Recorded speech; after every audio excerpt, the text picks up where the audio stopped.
మీ business ఏదైనా మీ ఊర్లో promotion చేయాలంటే అది సుమన్ టీవీతోనే సాధ్యం. ఇప్పుడే సంప్రదించండి. ఈరోజు ప్రచారంలో భాగంగా ఈసారి నిమ్మనపల్లి మండలం వెంగమారపల్లిలో మా ప్రచార కార్యక్రమం స్టార్ట్ చేశాము. అది ఎక్కడికి ఎక్కడ పోయినా ప్రజలు చాలా సంతోషంగా ఉన్నారు. రీసెంట్లీ జగన్మోహన్ రెడ్డి గారు ఇది మేనిఫెస్టో రిలీజ్ చేస్తారు. దాని మీద కూడా చాలా మంది మంచి స్పందన వచ్చింది. వాళ్ళ ఒక నమ్మకం ఏమంటే జగన్మోహన్ రెడ్డి గారు ఏదైనా మేనిఫెస్టో ఇచ్చారంటే దానికి 100% పాటిస్తారనే నమ్మకం కూడా వాళ్ళకు ఉంది. కాబట్టి ప్రజలందరూ చాలా సంతోషంగా ఉన్నారు. ప్రజలందరూ ఇప్పుడు ఓటు వేసే మే 13 కోసం కాసుకుని ఉన్నారు. అందరూ 2 బటన్లు ఎక్కి జగన్మోహన్ రెడ్డి గారిని ఎంపీగా మిత్రులను నన్ను గెలిపించాలని చాలా ఆతృతగా ఉన్నారు. చాలా సంతోషంగా ఉంది. వీధులు నడుస్తూ ఉంటే ప్రజల ఆప్యాయత, ప్రజల ఇది చూస్తూ ఉంటే ఎట్లా అనిపిస్తూ ఉందంటే వీళ్ళ రుణం మనం ఎట్లా తీర్చుకోవాలా, ఏ రకంగా వీళ్ళకి మనం చేయాలా అనేది. వీళ్ళని అడిగితే వీళ్ళేమంటారంటే కేవలం మేము జగన్మోహన్ రెడ్డి గారి కోసం మేము ఖచ్చితంగా ఆయన గెలిపించుకుంటాము. ఆయన 5 సంవత్సరాలుగా మా కోసం చేస్తుంటే అన్ని ఎన్నో అభివృద్ధి సంక్షేమ పథకాలు ఆయన మా కోసం చేశాడు. దానికోసం ఖచ్చితంగా ఆయన ఓటేసి మా రుణం తీసుకుంటామన్నారు. వాళ్ళు జగన్మోహన్ రెడ్డి గారు రుణం తీసుకుంటారు. మేము వాళ్ళు మాకు ఓటేసినందుకు మేము వాళ్ళు రుణం తీసుకునే అవకాశం కోసం కాసుకుని ఉన్నాము. ఖచ్చితంగా నేను ఇక్కడే జేఈగా 5 సంవత్సరాలు పనిచేశాను కాబట్టి నాకు ఇక్కడ ఉండే మంచి చెడులు, సిమెంట్ రోడ్డు ఎన్ని కావాలా, కాలువలు ఎన్ని కావాలా, మౌలిక సదుపాయాలు ఏమేమి కావాలా, ఏ రకంగా దీన్ని డెవలప్ చేయాలని నా దగ్గర ప్రణాళిక ఉంది. ప్రణాళికబద్ధంగా ఏ రకంగా చెరువులు లింకప్ చేసుకోవాలా, సప్లై ఛానల్స్ రెడీ చేసుకోవాలా, అన్ని రకాలుగా నాకు ఇది ఉంది. కాబట్టి చైన్ ఆఫ్ ట్యాంక్స్ కూడా ఉన్నాయి. ఇక్కడ చైన్ ఆఫ్ ట్యాంక్స్ కూడా వెంగమారపల్లిలో ఏ రకంగా చెరువులు అభివృద్ధి చేసుకోవాలా, ఏ రకంగా నీటిని వచ్చే నీటిని ఏ రకంగా చెరువులకు మళ్ళీ చేసి వేస్ట్ కాకుండా స్టాగ్నెంట్ చేసి అగ్రికల్చర్ చేయాలా.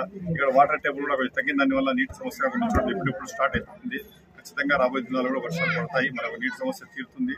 ఒకవేళ లేకపోతే కూడా ప్రణాళికాబద్ధంగా ఇప్పుడు నిన్న కూడా మన మిథున్ రెడ్డి గారు చెప్పారు మీటింగ్స్ లో కూడా, మేము ముందు వేరే నీళ్లు డైవర్ట్ చేసేసి ఇండియన్ వారిని లింకప్ చేసి ఇక్కడ ఉండే నీళ్లను కూడా గండికోట నుండి నీళ్లు తీసుకొచ్చేసి శాశ్వతంగా నీటిని పరిష్కారం చేస్తాను. ఇంకా రాయే సంవత్సరంలో సాగునీరు కానీ త్రాగునీరు కానీ ఎటువంటి ప్రాబ్లం లేకుండా చేస్తానని నిన్న జరిగిన మీటింగ్ కూడా మన ఎంపీ మిథున్ రెడ్డి గారు హామీ ఇచ్చారు. ఆయన అదే పనిగా మన Madanapalle constituency, Kondapalli constituency, Kunduru constituency ఇవన్నింటినీ డెవలప్ చేయాలని చాలా కృత నిశ్చయంతో ఉన్నారు. ఎంత కరువు వచ్చినా నీళ్ల కొరత లేకుండా చేయాలని కూడా నిశ్చయంతో ఉన్నారు. వాళ్ళు కూడా మా సహకారం ఆయనకు అందిస్తాము. ఇప్పుడు రాబోయే ఎన్నికల్లో కూడా ఖచ్చితంగా హైయెస్ట్ మెజార్టీతో ముచ్చటగా 3వసారి జగన్మోహన్ రెడ్డి మన మిథున్ రెడ్డి గారిని ఎంపీ గాను నన్ను ఖచ్చితంగా వీళ్ళందరూ ఎమ్మెల్యేగా గెలిపిస్తారని ఆశిస్తారు. వెంగమారపల్లి నుంచి ప్రచారం ప్రారంభించడం జరిగింది. ఎమ్మెల్యే అభ్యర్థిగా నిసార్ అహ్మద్ సారు ఈరోజు ప్రచారం రావడం జరిగింది. విద్యావంతుడు, మంచి గుణం గలవాడు, ఇంతకుముందు మనం ఎప్పుడు చూడని స్నేహశీలి, అనుభవం ఉన్న వ్యక్తి.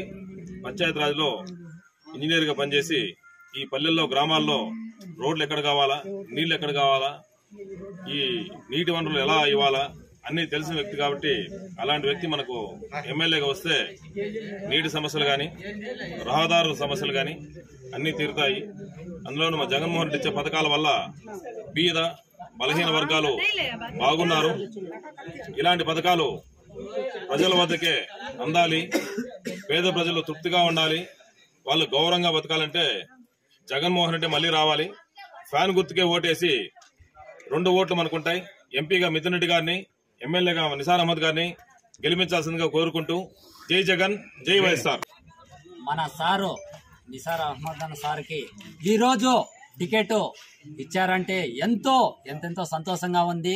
ఇటువంటి సార్ని అతి మెజార్టీతో మనం గెలిపించుకొని ఈరోజు నిమ్మనపల్లి మండలం మధ్య వెంగవారపల్లి గ్రామం వచ్చి క్యాన్వాయింగ్ చేస్తున్నారు. ప్రతిరోజు 3 మండలాలు మదనపల్లి, మరి రామసముద్రం, నిమ్మనపల్లి మండలము నైటు పగులు నిద్ర ఆగారాలన్నీ వదిలేసి సార్ వచ్చేసి ప్రతిరోజు ఎంటాడుతూ తిరుగుతున్నాడు. అదేవిధంగా మేము కూడా పార్టీ కార్యకర్తలందరూ కూడా సార్ ఎంట తిరుగుతున్నాము. ఈరోజు సార్ని అతి మెజార్టీతో గెలిపించి మరి వచ్చి మిథునన్న సార్ను కూడా ఎంపీగా కూడా 3వసారి కూడా ఇది చేస్తామనేసి, అదేవిధంగా పైన సీఎం జగన్మోహన్ రెడ్డి సార్ను కూడా సీఎంగా కూడా ఇచ్చేస్తామనేసి అనుకోకుండా సార్కి ఈరోజు టికెట్ మాకు ఇచ్చినారంటే ఎంతో సంతోషంగా, ఎంతో ఖుషిగా ఉంది. సార్ను అతి మెజార్టీతో గెలిపించి మన అనుకునే కోరికలన్నీ నెరవేరాలంటే గన ఈ సార్ని అతి మెజార్టీతో నిసార్ అహ్మద్ సార్ని గెలిపించాలనేసి జై జగన్, జై